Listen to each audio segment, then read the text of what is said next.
खुर्रम शहजाद ने हमें ज्वाइन किया है, मुशीर वज़ीर ख़जाना है। सबसे पहले तो हम जो बात कर रहे हैं उसी से आपसे बात करना चाहते हैं कि हमारे वज़ीर ख़जाना का हमेशा से मौक़िफ़ रहा है कि वो नॉन फाइलर्स वाली कैटेगरी ख़त्म कर देंगे, टैक्स ना देने वालों पर ज़िंदगी जो है वो तंग कर देंगे। बजट में कुछ तजावीज़ भी थी, लेकिन जो फाइनेंस बिल मंजूर हुआ है उसमें नॉन फाइलर्स के लिए गाड़ी, घर वगैरह जिसका अभी हम जिक्र भी कर रहे थे, वो सब कुछ बड़े आराम से, बड़ी ईजीली वो कर सकते हैं परचेजेस। तो क्या वजारत ख़जाना को इस पर मायूसी है? क्या सोच थी? और जो थ्रेशोल्ड बताया गया है, लगाया गया है, वो भी काफी हाई है। हाँ, उस थॉट प्रोसेस का बताएं कि ये क्या है। जी अस्सलाम वालेकुम, बहुत शुक्रिया मुझे प्रोग्राम में लेने के लिए और good morning to both of you.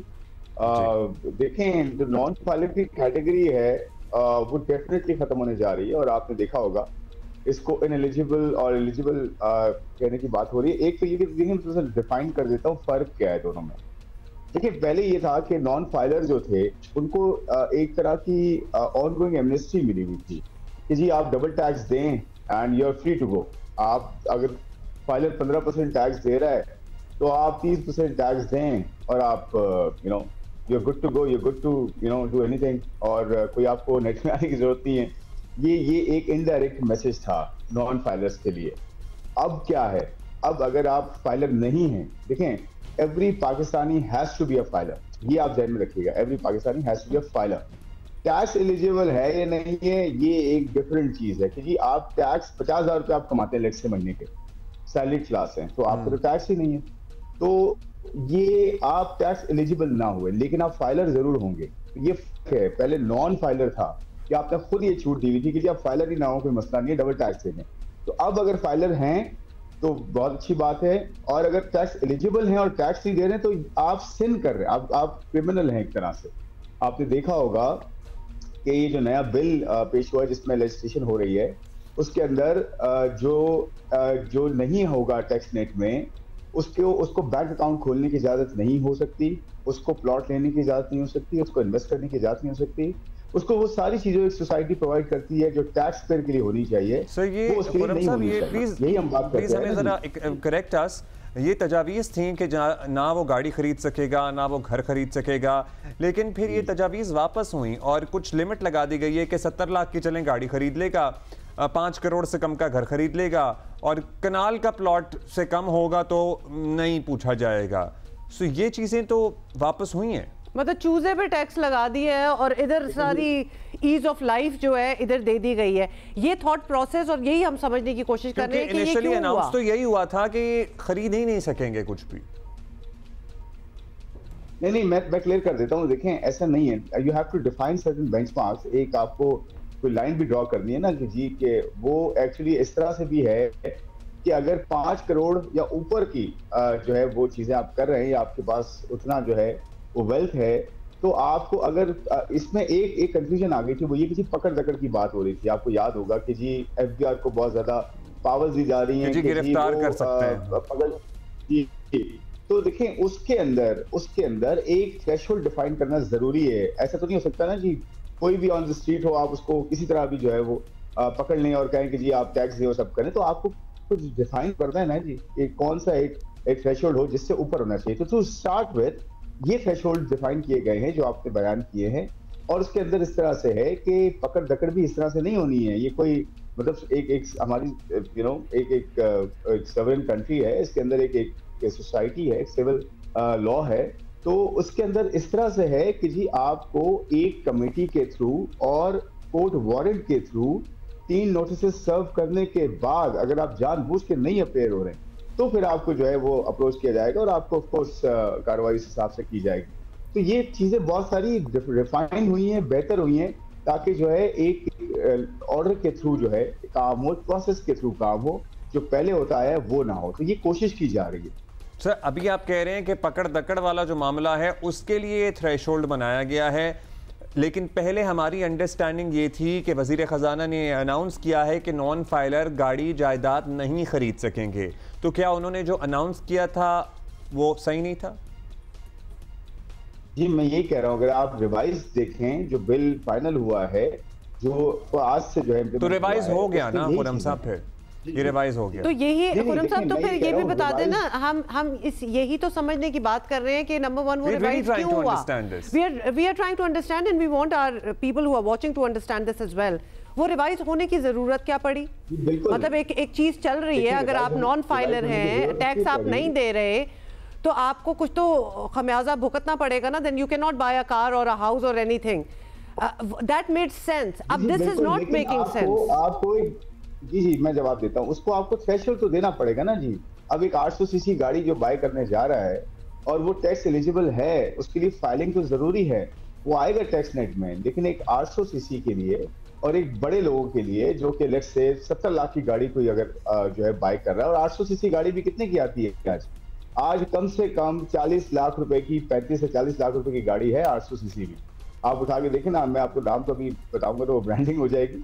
आपको कम से कम 3.5 मिलियन 4 मिलियन से कम की गाड़ी नहीं मिलती है, एक घर की गाड़ी। और आप आज अगर इंपोर्ट भी कर लें तो आपको 3.5 से 4 मिलियन की गाड़ी नहीं मिलती। तो उसको थ्रेशोल्ड को थोड़ा सा बढ़ा के 7 मिलियन किया है।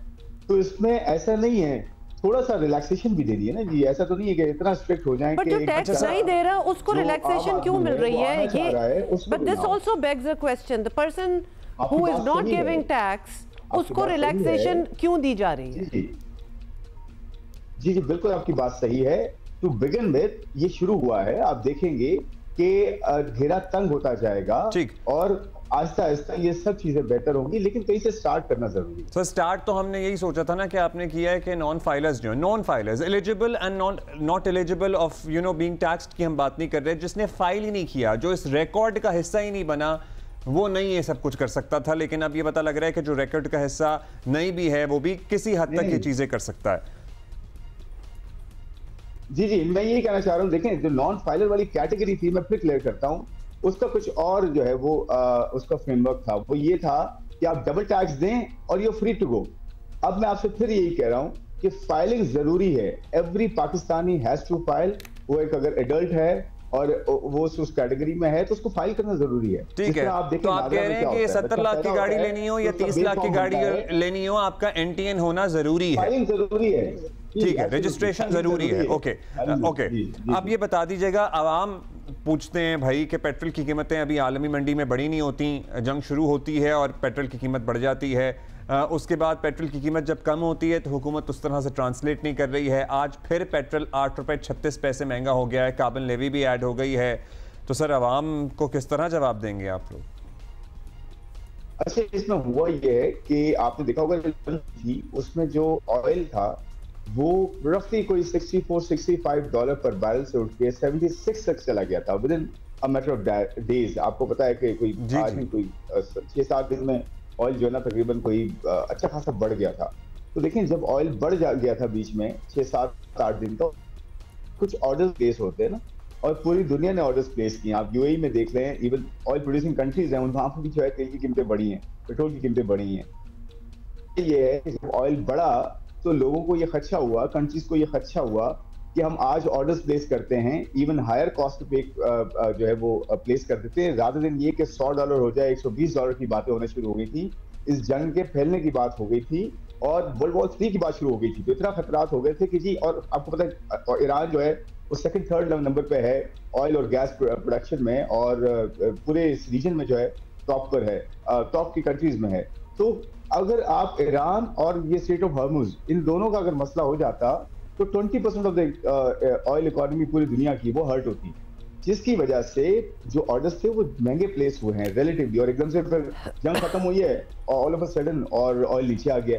तो आप देखेंगे कि जो ऑयल ऊपर गया है उसका एक इम्पैक्ट आया है, और एक्सपेक्टेड ये है कि जैसे ऑयल नीचे आया है तो 15 दिन में सर वापस आ जाएगा। ये 15 दिन ऑलमोस्ट कितना हम अपने जहन में कितना माइंड में कितना रखें? कुछ नहीं कह सकता मैं, क्योंकि होता ये है कि ये एवरेज प्राइस होती है। अब ये ऑर्डर की एवरेज प्राइस आएगी, फिर रुपया और डॉलर के पैरिटी भी अप्लाई होती है। ये आपको 15 दिन बाद ही पता चल सकता है। अच्छा, अब हम वापस उस बात पे राइट अब हम वापस उस बात पे आ जाते हैं कि फाइलर तो काफी फ्रस्ट्रेटेड है इस वक्त। तनख्वाहदार तबका जो है, जिस पे टैक्सेस भी हैं, उसको देने भी हैं, फाइलर भी है, उसको इस वक्त क्या लग रहा होगा? And how do you answer to that कि नॉन फाइलर की तो मौजें हुई हैं। आप कह रहे हैं मतलब उसको उसको बेनिफिट क्या है फाइलर बनने का, उसको क्या मिला, बेसिकली क्या एडवांटेज क्या है, क्या कोई स्पेशल ट्रीटमेंट मिल रहा है एयरपोर्ट्स पे? क्योंकि लिटरली उसको तो इस वक्त लग रहा होगा कि नॉन फाइलर भी ठीक ही है। कोई डिस्काउंट मिल रहा है, कोई पर्क है अच्छे टैक्स देने वालों के लिए? आप बिल्कुल सही कह रहे हैं आप कि फाइलर के लिए ये अभी से नहीं, आपको याद होगा कि बहुत अरसे से फाइलर के लिए डिसएडवांटेजेस ज्यादा रहे हैं, हमेशा से डिस्करेजमेंट ज्यादा रही है। इवन इतना ज्यादा ट्रस्ट डेफिसिट अभी तक रहा है कि फाइलर ये कहता है, चाहे वो कंपनी हो चाहे इंडिविजुअल्स हो, कि जी नेट से बाहर रहना ज्यादा बेटर है, हमसे टैक्स थोड़ा ज्यादा ले लें आप और हमें जो है वो डील ना करने दें टैक्स अथॉरिटीज के साथ। ये बिल्कुल आप सही कह रही है और ये ट्रस्ट डेफिसिट को ब्रिज करने में वक्त लगेगा। बट अभी जो इस पे चीजें की गई हैं इस तरह से, देखिए एक्शंस पे हमेशा हम बात करते आए थे कि जी आप एक चीज होने मत दें। सर ब्रीफली ये बता दीजिएगा, ताजिर दोस्त स्कीम नहीं चल सकी थी पिछली दफा, इस मर्तबा तो कोई प्लान ही, इस मर्तबा कोई स्कीम ही नहीं है। देखिए ताजिर दोस्त स्कीम तो जो है कंटिन्यू हो सकती है और वो आपको मैं बताता हूँ नंबर्स थोड़े से कि लास्ट ईयर अगर आप रिटेल की बात करें 2024 की, तो तकरीबन कुछ 2.5 लाख के करीब जो है वो पॉज के थ्रू और डिफरेंट फ्रेमवर्क के थ्रू आए थे रिटेलर्स। अब जो है तकरीबन 5-5.5 लाख के करीब हैं। But you are absolutely right कि इतना बड़ा नंबर है, कोई 35 लाख रिटेलर्स का, ट्रेडर्स का, होलसेलर्स का, खासकर रिटेलर्स का, कि उनको लाना है। और डेफिनेटली इसके अंदर यही चीज है कि जो रिटेलर हो, होलसेलर हो, फाइलर नहीं है, एलिजिबल है, तो वो आएगा, नहीं आएगा तो उसके लिए चीजें बंद होगी। ये सबके लिए अप्लाई होगा, इंडिविजुअल्स के लिए भी, रिटेलर्स हो या कंपनीज हो, कोई भी हो, तो ये सबके लिए कैटेगरी। ऐसा नहीं है कि आपका उसके बारे में क्या प्लान है, क्योंकि अभी तो हम यही देखते हैं कि एफबीआर का ज्यादा जोर उन्हीं लोगों पे होता है जो ऑलरेडी टैक्स नेट में होते हैं। एंड एज ऑलवेज उसमें भी कुछ चेंज। बहुत शुक्रिया Khurram Shahzad for speaking with us.